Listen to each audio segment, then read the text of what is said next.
ಗವರ್ನರ್ಗೆ prosecution ಕೊಟ್ರಲ್ಲ ಅವ್ರಿಗೇನೋ ಆಕಾಶ ಏನೇನೋ ಕಳಿಸ್ಬಿಟ್ಟು governor ಅವ್ರ ತಲೆ ಮೇಲೆ ಬೀಳ್ತಾ ಇತ್ತಾ? ಅವ್ರಿಗಿಲ್ದೇ ಇರೋ ಮಾನದಂಡನೆ ಇವ್ರಿಗೆ ಯಾಕೆ ಅಲ್ವಾ?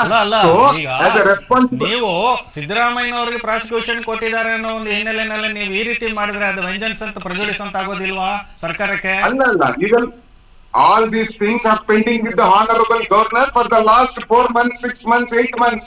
ಏನ್ ಮಾಡ್ತಾ ಇದಾರೆ? ಶೋಕಾಸ್ ನೋಟಿಸ್ ಕೊಟ್ರ ಅವ್ರಿಗೆಲ್ಲರಿಗೂ? ಇವ್ರೇನ್ ಮಾಡ್ತಾರೆ? ಇವ್ರೇನ್ ಕೇಳಿದಾರೆ? ಇವ್ರು ಎಚ್ ಡಿ ಕುಮಾರಸ್ವಾಮಿ ಇನ್ನ ಸ್ವಲ್ಪ ದಾಖಲಾತಿಯನ್ನು ಕೊಟ್ರ? ಅಗತ್ಯ ಇರುವ ದಾಖಲಾತಿ ಅಲ್ಲಿ ಏನ್ ಕೊರತೆ ಇರೋದ್ರಿಂದ ಆಗಿರೋದು ದಾಖಲಾತಿ ಕೊಟ್ರ ನೀವು? ಈಗ ಟಿ.ಜಿ. ಅಬ್ರಾಮ್ ಎಲ್ಲ ದಾಖಲಾತಿಗಳು ಕೊಟ್ಟಿದಾರ? ಕೊಟ್ಟಿರೋದಕ್ಕೆ ಆಗಿರೋದು ಇದು.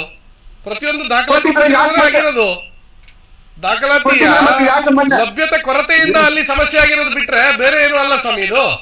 ಸತ್ಯಪ್ರಕಾಶ್ ಅವರೇ ಇನ್ನೊಂದು ಪ್ರಶ್ನೆ ಇದೆ. ಏನಂತಂದ್ರೆ ನೀವು ಬ್ಲಾಕ್ ಮೇಲ್ ರಾಜಕೀಯ ಮಾಡ್ತಾ ಇದ್ದೀರಾ. ಯಾಕೆ ಅಂತ ಹೇಳಿದ್ರೆ ಮುಂಚೆ ವಾಲ್ಮೀಕಿ ಹಗರಣ ಬಂದಾಗ ಅಲ್ಲಿ ನಮ್ಮ ವೀರಯ್ಯ ಹಳವ ಟ್ರಸ್ಟ್ ನಿಗಮ ಮಂಡಳಿ ಅಧ್ಯಕ್ಷರನ್ನ ಹಳೆ ಏನು ಅಧ್ಯಕ್ಷ ಇದ್ರಲ್ಲ ಅವ್ರು ಬಂಧನ ಮಾಡೋ ಕೆಲಸ ಮಾಡಿದ್ರು. ಅದೇ ಇವ್ರು ಏನಂದ್ರೆ ಬ್ಲಾಕ್ ಮೇಲ್ ರಾಜಕೀಯ ಮಾಡ್ತಾ ಆನ್ಸರ್ ಬರಲಿಲ್ಲ ನನಗೆ. ಯತ್ನಾಳ್ ಹೇಳ್ತಾ ಇದ್ದಾರೆ, ಯತ್ನಾಳ್ ಈ ಹೋರಾಟಗಳನ್ನ ಮಾಡ್ತಾ ಇದಾರಲ್ಲ ಬಿಜೆಪಿಯವರು, ಇದು ಡಿ.ಕೆ. ಶಿವಕುಮಾರ್ ಅವರ ಒಂದು ಕೃಪಾಶೀರ್ವಾದದಿಂದ ಕೃಪಾ ಕಟಾಕ್ಷದಿಂದ ಮಾಡ್ತಾ ಇರುವಂತಹ ಹೋರಾಟ. ಅಂದ್ರೆ ಡಿ.ಕೆ. ಶಿವಕುಮಾರ್ ಸಿಎಂ ಆಗ್ಲಿಕ್ಕೆ ಮಾಡ್ತಾ ಇರುವಂತಹ ಬಿಜೆಪಿಯರ ಹೋರಾಟ ಅಂತಿದ್ದಾರೆ. ಯತ್ನಾಳ್ ಹೇಳ್ತಾ ಇದ್ದಾರೆ. ಈಗ ಅಲ್ಲ ಅವ್ರು ಉತ್ತರ ಕೊಡ್ತಾರೆ, ಪ್ರಕಾಶ್ ಉತ್ತರ ಕೊಡ್ತಾರೆ.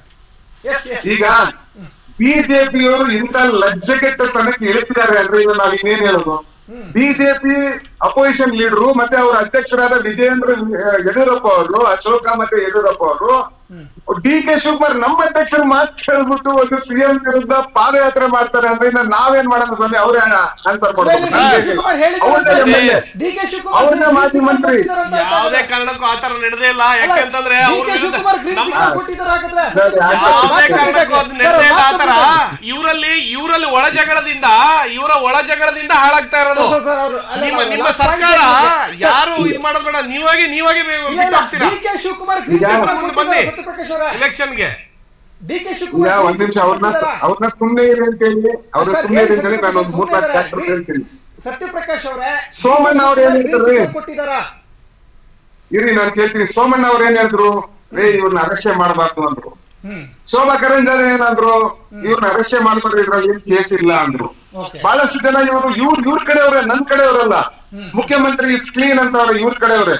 ಗೊತ್ತಿತ್ತು ನಮ್ಗೆ ಸಿದ್ದರಾಮಯ್ಯ ನಮ್ ಬಹಳ ವರ್ಷದಿಂದ ಪರಿಚಯ, ಇದ್ರಲ್ಲಿ ಏನು ಹುರುಳಿ ಇಲ್ಲ ಅಂತ ಇವ್ರ ಕಡೆಯವ್ರು ಹೇಳಿರೋದು. ಯಾರು ಹೇಳಿಲ್ಲ ಹೇಳಲೇ ಇಲ್ಲ. ಸುಮ್ನೆ ಏನಾರು ಹೇಳ್ಬೇಡಿ, ಯಾವ್ದು ಹೇಳಲೇ ಇಲ್ಲ. ನೀವೇನು ಅಂತಂದ್ರೆ ಇಲ್ಲಿ ನೇರ ಇವರೇ ಕ್ರಿಯೇಟ್ ಮಾಡ್ಕೊಂಡು ಹೇಳ್ತಾ ಇದಾರೆ ಬಿಟ್ರೆ ಯಾವುದೇ ಈ ತರ ಹೇಳಿಕೆಗಳನ್ನೇ ಕೊಟ್ಟಿಲ್ಲ. ಈಗ ನೋಡಿ, ಗ್ರೀನ್ ಸಿಗ್ನಲ್ ಕೊಟ್ಟಿದ್ದಾರೆ ಹೋರಾಟ ಮಾಡಿ ಅಂತ, ಸಿಎಂ ಇಳಿಸಿ ಅಂತ ಹೋರಾಟಕ್ಕೆ ಗ್ರೀನ್ ಸಿಗ್ನಲ್ ಕೊಟ್ಟಿದ್ದಾರೆ ಡಿ.ಕೆ.ಶಿ. ಅದೇ ಹೇಳಿದಲ್ವಾ, ಬಿಜೆಪಿ ಅವರು ಇಂತ ಲಜ್ಜೆ ಕೆಟ್ಟ ತನಕ ಇಳಿದಿದ್ದಾರೆ ಅಂದ್ರೆ ನಮ್ಮ ಅಧ್ಯಕ್ಷರ ಗ್ರೀನ್ ಸಿಗ್ನಲ್ ಗಾಗಿ ವೇಟ್ ಮಾಡ್ತಾರೆ ಅಂದ್ರೆ ಗ್ರೀನ್ ಸಿಗ್ನಲ್ ಯಾವುದೇ ರೀತಿ ಅಲ್ಲ. ನಮ್ಮ ಸ್ವಪಕ್ಷೀಯ ನಿರ್ಧಾರದಿಂದ ಈ ಹೋರಾಟ ಆಗಿರ್ತಕ್ಕಂಥದ್ದು. ನೈತಿಕತೆ ಬಿಟ್ಟು ಹೋಗ್ಬೇಕು. ಒಳ ಜಗಳದಿಂದ ನಿಮ್ಮ ಒಳ ಜಗಳದಿಂದ ಬೇರೆಯವ್ರ ಮೇಲೆ ಕೆಲಸ ಮಾಡಬೇಡಿ. ಫಸ್ಟ್ ನಿಮಗೆ ಆತರ ಮಾನ ಮರ್ಯಾದೆ ಇದ್ರೆ ಬಿಟ್ಟೋಗಿ ಸೀಟನ್ನ. ಸಿದ್ದರಾಮಯ್ಯನವರು ಇಳಿರಿ, ಎಲೆಕ್ಷನ್ ಬನ್ನಿ, ನನಗೆ 2 ನಿಮಿಷ